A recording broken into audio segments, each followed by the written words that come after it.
Sejam muito bem-vindos, pessoal, a mais um vídeo. Cara, tá embaçado, viu? Tá muito difícil. O Palmeiras, ele se tornou um time normal. E eu não falo isso de maldade, não. Eu não falo isso porque, nossa, você tá querendo... Eu falo porque, de fato, é o que aconteceu. Hoje, o Palmeiras, ele é um time que ele é importunado pelos seus adversários. E seus adversários, muitas vezes, não se intimidam. O Palmeiras hoje ele é um time que tem um sistema defensivo que simplesmente em alguns momentos ele apaga. Assim, num lapso muito rápido. Só que às vezes é nesses momentos de apagão que você abre a oportunidade para times que às vezes têm ali a parte técnica bem entrosada, né, ou jogadores decisivos marcarem. E claramente foi o que aconteceu hoje. Hoje o time do Palmeiras ele foi um time muito ineficaz. Ele foi eficiente, mas ele não foi eficaz no seu sistema ofensivo. E os dois gols que o Palmeiras fez porque foi pênalti. Ah, Neto, mas os pênaltis foram legítimos. Ok, sim, eu não estou questionando a legitimidade dos pênaltis, que por sinal a gente vai falar sobre pênalti daqui a pouco. Mas o que eu estou questionando é que é muito pouco para uma equipe que só disputa uma competição. É muito pouco para uma equipe que teve eliminações precoces da Copa do Brasil, da Libertadores, e hoje é uma equipe que só tem que focar no Campeonato Brasileiro e estava jogando em casa. Agora, eu pergunto para você, 3 dias de folga semanais, como aconteceram alguns dias atrás, tá certo para um time tão carente de poder ofensivo e de poder de finalização? As nossas finalizações ultimamente são em lances de pênalti, e não adianta reclamar porque é verdade, ou são em lances onde você tem ali o Estevão, que é um jogador que joga mais distante do gol para fazer o gol. Até porque o gol que ele fez hoje de pênalti, ele chegou ao número do Pedro, né? Na artilharia da competição. Sendo que o nosso atacante de área, ele não é efetivo. E aí eu falo pra vocês, aqueles 2 gols que o Daverson fez lá na Libertadores contra o River Plate, o Flaco Lopes não faria. Eu falei aqui em um vídeo e teve gente que falou que eu estava falando demais, que eu não entendia sobre futebol. Mas ele não faria. E a prova disso é quando você olha o poder ofensivo do Palmeiras, e esse poder ofensivo ele só se destaca quando o Palmeiras pega uma equipe ali tecnicamente muito inferior, né? E muitas vezes quem puxa esse poder ofensivo pro Palmeiras é jogadores que jogam fora da área. Porque os jogadores de dentro da área, quando você precisa deles, eles não resolvem. Outra coisa que me incomoda, cara, que eu fico puto com isso, é como que o Palmeiras tem dado brechas defensivas absurdas. Os dois gols, gente, do Fortaleza, foram porque jogadores do Palmeiras erraram muito a parte tática de marcação. O primeiro gol, simplesmente deixaram o cara finalizar. Não tinha ninguém. Não tinha ninguém para fechar o espaço. Os caras estavam tudo enfiado dentro da área. Além de atrapalhar a visão do goleiro, você abre margem para que o jogador finalize com um chute mais efetivo, que foi o que aconteceu, um chute de maior potência, ficou difícil, todo mundo cobrindo a visão do Everton, então, ou seja, além de não ajudar, atrapalha.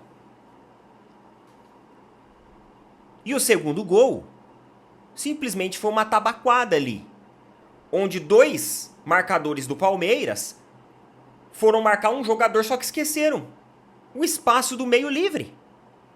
E aí apareceu o jogador do Fortaleza ali. um presente pros caras, né? E essas são falhas defensivas que o Palmeiras não tinha. O Palmeiras não tinha isso em 2022.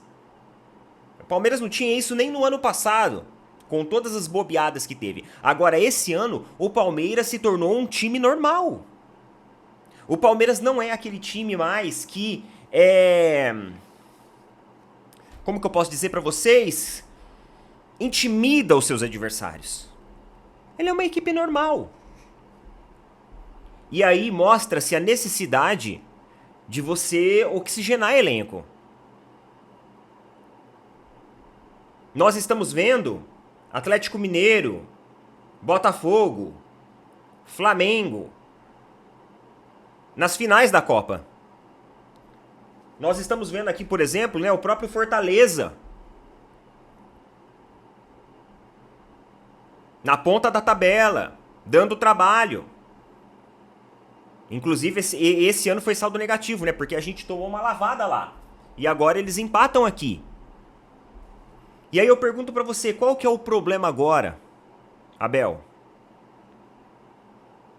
O problema agora é o campo, o problema agora é a arbitragem, o problema agora é o calendário, o problema agora é os jogos que se coincidem com as Copas, o problema agora é departamento médico. Qual que é o problema agora de uma equipe tão baixa efetivamente contra equipes que são tecnicamente melhores? Porque beleza, vocês lá enfiar 5 gols numa equipe lá debaixo da tabela, ok, eu até entendo. Isso é normal. Isso é o que tem que ser. Tem que ser isso. Não pode ser menos que isso. O normal é se não for isso.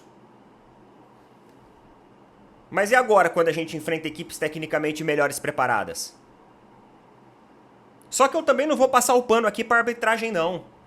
Porque embora nós tivemos 2 pênaltis que foram corretamente marcados, nós tivemos um também que foi escancaradamente não marcado. No final. Se eu não me engano foi o Pituca, né? Do Fortaleza. Ele abraça o Dudu e impede a chegada do jogador na disputa da bola que estava dentro da área. Eu só não vou colocar as imagens aqui porque pode dar direitos autorais. Mas lá no Instagram eu coloquei essa imagem lá. Então assim, escancaradamente ridículo. Outra coisa também, e uma observação que eu fiz ao longo da partida para falar, para ter argumentação, porque não adianta eu vir aqui reclamar da arbitragem. Para vocês verem, eu comecei falando do jogo, eu falei das falhas do Palmeiras, falhas ofensivas, falhas defensivas, falei do que o Palmeiras precisa. E agora a gente vai falar de arbitragem. Então eu não vou reclamar da arbitragem, eu não vou colocar a responsabilidade da arbitragem. Porque o Palmeiras teve quase 100 minutos para fazer aquilo que treina todos os dias para fazer, que é pelo menos conseguir ser competitivo no Campeonato Brasileiro, já que saiu das Copas. Não foi isso que o Abel falou esses dias? Que agora vive uma vibe alto astral? Então, pô, vibe alto astral, mas não tá conseguindo fazer o time evoluir? O time do Palmeiras não apresenta evolução. É um time regular. Mas vamos lá. Uma coisa que eu observei, no lance de pênalti, no segundo pênalti do Palmeiras, o jogador do Fortaleza chuta e... O jogador do Fortaleza, não, me desculpe. O jogador do Palmeiras chuta, o jogador do Fortaleza ergue o braço, bate no braço, né? E pênalti. Pênalti bem marcado. Na semana passada, na Copa do Brasil, teve um lance igualzinho. Igualzinho, até mostrei lá no Instagram, mano, a comparação dos 2 lances. Muito parecidos. O Garro também, ó, subiu aqui e o Gerson chutou a bola e a bola bateu no braço do Garro. Só que naquela ocasião não foi marcado pênalti, hoje foi. Então, pra eu embasar minha discussão, eu tô pegando um lance que aconteceu lá com os nossos rivais e tô jogando aqui pra vocês depois não falarem assim, você tá falando porque foi com o Palmeiras. Não. Eu estou falando porque a arbitragem brasileira não tem critério. A arbitragem brasileira é uma lástima, é uma vergonha. Só que eu não vou jogar tudo na arbitragem, não. Eu não vou debulhar pra arbitragem. Nós não temos que fazer o nosso resultado dependendo de arbitragem. E hoje, se não fosse os 2 pênaltis, talvez aquelas 2 jogadas que ocasionaram o pênalti não teriam sido convertidas. Talvez teríamos até perdido. E agora, nesse momento, a gente chega a 61 pontos, iguala o Botafogo, só que tem um problema, o Botafogo tem um jogo pra fazer ainda. E se o Botafogo vencer, o Botafogo novamente vai abrir os 3 pontos do Palmeiras.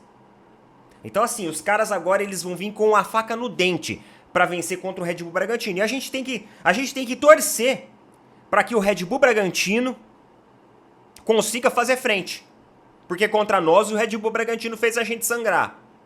A gente tem que torcer também para os caras fazer sangrar lá. E aí outra partida que a gente teve também desse primeiro G4, né?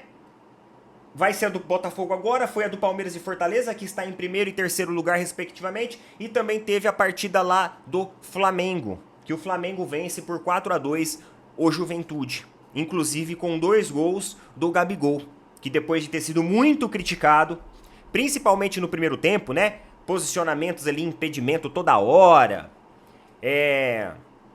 Não estava participativo, jogador pouco incisivo, acabou no segundo tempo revertendo aí o seu parâmetro individual, saiu daquele jejum, que ele estava perto de bater uma marca muito negativa dentro do Flamengo, né? Ele estava perto de bater um recorde ali, 100 gols dentro do Flamengo. Se eu não me engano, o jogo de hoje iria definir essa marca negativa.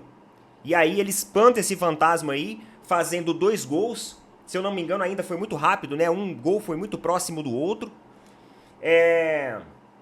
E o Flamengo bate o Juventude por 4-2, faz lição de casa, faz aquilo que times que estão na ponta têm que fazer. Times que estão na ponta têm que fazer. Ah, Neto, você fala que times que estão na ponta têm que fazer. Só que se você observar o Fortaleza e o Palmeiras, eles estão ali, ó, também. Né? Estão na ponta também. Então o Palmeiras não fez um jogo ruim.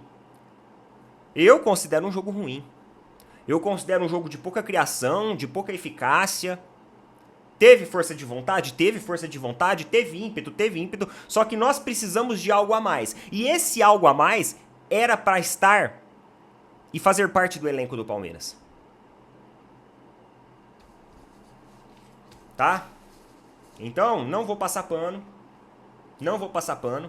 Defensivamente e ofensivamente, hoje o Palmeiras é um time normal. E eu continuo aqui mantendo o meu posicionamento. Agora é torcer pro Red Bull Bragantino ganhar do Botafogo de preferência, ou pelo menos um empate, né? Pra continuar aí na mesma distância. Agora, se os caras começarem a ganhar, aí eles ganham aquela capinha de gordura. E mais uma vez fica aí 3 pontos na nossa frente, a coisa começa a se complicar. Tá bom? Coloca nas opiniões aí, tamo junto, bom sábado pra todo mundo, até mais.